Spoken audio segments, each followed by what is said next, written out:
Why is so much of the Muslim world underdeveloped?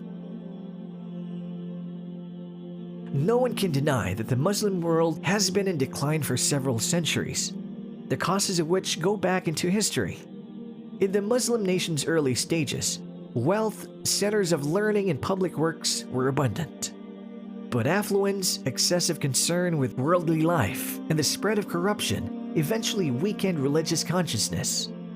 The inevitable result of these human failures was an ebb in conversions to Islam and territorial expansion. Losses sustained in East Asia and Europe, the ascension of Western power and influence, and a change from an ascendant to a defensive posture. The present backwardness of most Muslim societies, their political degradation, and their people's suffering, in spite of their human and material resources and of Islam's noble values and principles, is the unfortunate reality of the present day.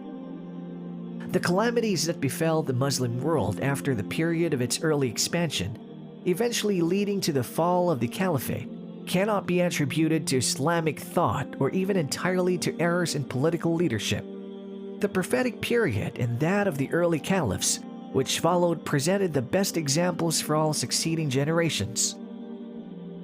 However, the rapid influx of new peoples and nations into the community of Islam before they were properly educated as to Islamic objectives and values resulted in a later political leadership that never developed and matured as it should have.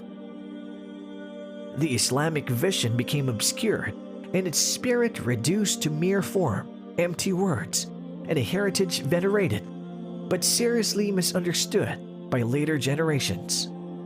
The natural trend of Islamic legal system to expand was arrested, and the vital physical sciences, economics, sociology, and political thought, all essential aspects of previous development, were neglected. At the same time, the Muslim world was becoming increasingly weak and vulnerable. Europe was beginning to benefit from the achievements of Islamic scholarship and assert itself. The fact that most Muslim regions of the world were then conquered, dominated, and exploited by Western colonial powers for some time is not an excuse that is condoned by Islam. Rather, it was the natural outcome of the widespread neglect and failure by Muslims to conscientiously and comprehensively adhere to the teachings of their religion. The importance of obtaining knowledge and working conscientiously with determination was made clear by the Prophet of Islam.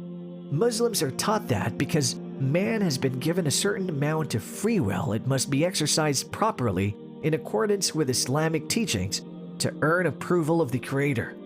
This in itself is motivation for Muslims to be the most knowledgeable and productive people possible. If Muslim societies today are not meeting their potential, it is surely not due to Islam.